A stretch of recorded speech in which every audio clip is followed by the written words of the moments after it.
અન્ય બહુ કિંમત. જ્યાં રોટલાનો ટુકડો ત્યાં ભગવાન ઢુકડો. આપણો બજરંગદાસ બાપા કહેતા, આપણો જલારામ બાપા કહેતા, અને જે સંતો કહેતા એને કરી બતાવ્યું. ત્યાં આજે અન્નક્ષેત્ર ચાલે છે, કોઈ ભેદભાવ નહીં. 18 કોમ એક સાથે બેહીને ખાય. બજરંગદાસ બાપાની ત્યાં જાઓ, બગદાણામાં કોઈ પૂછે તમે કઈ જાતના છો? 18 કોમ. કારણ કે સાધુના માટે કોઈ ભેદભાવ હોય નહીં. સાધુ 18 કોમ નો, બજરંગદાસ બધાનો બાપ છે.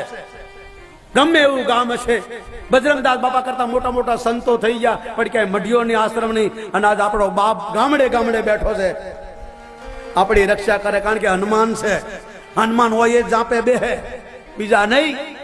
તો વશિષ્ઠ, વિશ્વામિત્ર, નારદ જેવા સંતો ત્યાં મંદિરો નથી. અને બગદાણામાં જાઓ, કોઈ ભેદભાવ નહીં, એક સરખું ભોજન.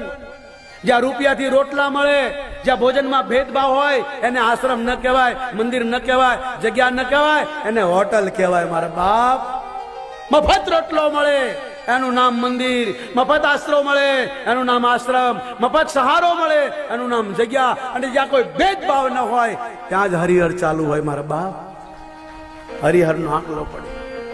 એ બંડી વાળો બાવો કાલ થઈ ગયા આપણી પાસેથી, ઘણા આમાં જોયા હશે. અને બાવલિયો આજ બેઠો, કારણ કે મરતા નથી. મરવાનું આપણે હોય, એ તો શરીર બદલે. બાકી બજરંગદાસ બાબો બગદાણામાં બેઠો છે, ને તો રાતના